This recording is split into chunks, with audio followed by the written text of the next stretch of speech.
Hey guys, welcome back to the channel. This week I'm covering Pilgrim Street and sort of the developments happening down this end of the city. Pilgrim Street formed one of the main roads through Newcastle, originally connecting in with the Tyne Bridge and forming the A1. This meant that all traffic heading between London and Edinburgh would actually travel along this road. This led to increasing levels of traffic on these narrow streets, leading to conflicts between pedestrians and vehicles. The road in medieval times was of considerable importance, as it's one of the main entrances through the town wall into medieval Newcastle. The name Pilgrim Street relates to pilgrims coming to visit the shrine in Jesmond. Pilgrim Street since 1928 has formed the main gateway into the city of Newcastle, which therefore makes this route serve as sort of the first impression of the city. The south end of Pilgrim Street was heavily modified when the central motorway in Swan House was built. This was done during the 1960s, the result of which was all traffic that previously travelled along Pilgrim Street moved onto the central motorway. The developments through the 1960s drastically changed this area into a sort of a modernist utopia. Pedestrians and traffic were entirely segregated and put below in subways. East Pilgrim Street represents one of the most strategically important city centre regeneration opportunities.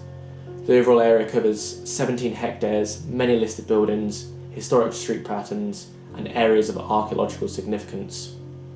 The Bank of England's headquarters was located on a prominent site facing the Swan House roundabout. This was a 4-storey building of brutalist construction and linked into the wider Skywalk network. Originally designed by Sir Basil Spence and built between 1968 and 1971, this building was demolished in 2012, leaving a major vacant site along Pilgrim Street. This, followed by other buildings falling into disuse over this period, has led to this area falling into a sort of rundown state. Of note to this area, the unbuilt Tyne Bridge entrance was one of the most significant unrealised projects at the end of Pilgrim Street. This forms a sort of entrance to the city of grand proportions of the Tyne Bridge.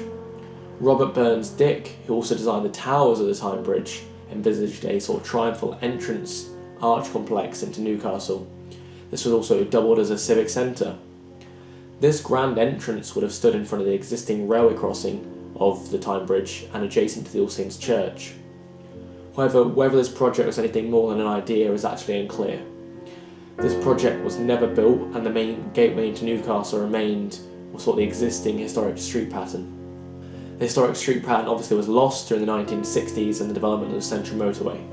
New developments on Pilgrim Street, whilst no longer forming the main road through Newcastle, with the diversion of the A1 to the west, and the central motorway redirecting traffic through Newcastle to the eastern edge. Pilgrim Street still forms a major gateway into the city. The existing buildings are highly visible when crossing the Tyne Bridge and set the gateway of the sort of entrance to the city. The current state of Pilgrim Street when travelling across the Tyne Bridge is an area dominated by structures built in the 1960s and 70s. This entrance to the city creates a harsh concrete environment which is dominated by the central motorway and Swan House roundabout. The land to the north of the Bank of England house forms one of Newcastle's largest sections of city centre derelict land.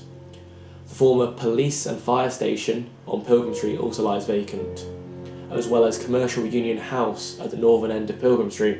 This Art Deco building has previously housed institutions such as New Bridge Project, which are an artist group. The enormous potential for Pilgrim Street is evident by Newcastle Council releasing a development framework for the area. The land was acquired by Terrace Properties, who are leading the redevelopment of Pilgrim Street. The Pilgrim Street redevelopments can be broken down to 3 schemes. Scheme 1, which is the Bank House Tower.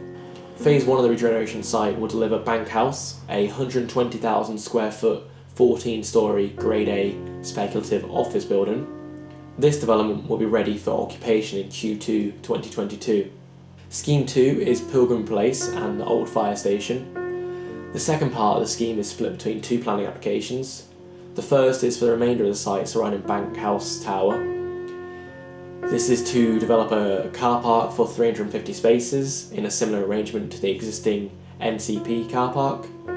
This will provide new lifts into the public realm. Following this, a Warwick Chambers listed building on the application site will be restored and refurbished in line with the development of Bank House. This will feature a new build element to the rear of Warswick Chambers. This will turn the building into 100,000 square foot of space. This means it can include a 60 to 70 bedroom hotel, plus 25,000 square feet of space for food and beverages, which is around 3 or 4 restaurants. A rooftop bar could also be developed in this section. The following phases will be 1 and 2 Pilgrim Place. These will enclose the northern and eastern edges of Pilgrim Place, the main central square. As modern office buildings, they offer over 250,000 square feet of Grade A office accommodation across 9 and 7 floors. This will obviously include a new public square. A single-storey pavilion building nestled below 55 degrees north is also proposed, and this will provide sort of food and retail as a beverage unit. The second part of the change of use regards the old fire station and police station, and this is going to be transformed into a luxury hotel scheme. The third part of the scheme forms sort of one of the most significant projects in terms of Newcastle's recovery from the coronavirus pandemic. And this third scheme relates to the HMRC are moving to Pilgrim's Quarter. So this site actually forms the home of the former Odeon Cinema, which was demolished in 2017 after closing in 2002. The stack container development occupies half the site currently, and Deck's Garage on the other part.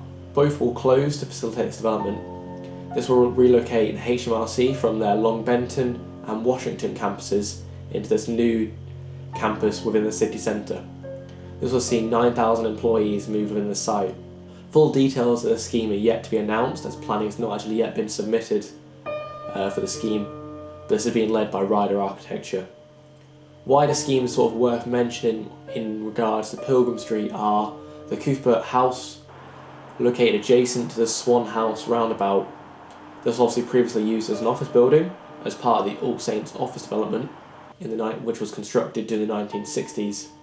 This is proposed to be turned into residential flats, with a planning application for 2 stories to be added onto this building. Kale Cross House, located adjacent to the Tyne Bridge and the side, is also being converted from an office block into residential accommodation. As part of this work, the cladding is currently being updated to meet residential standards, and I believe windows are also being widened for this development. But yeah, stay tuned. I'll cover more of the overall developments of Pilgrim Street as they sort of come out and happen, and I hope you enjoyed the sort of overview of the developments that are happening in this area of the city.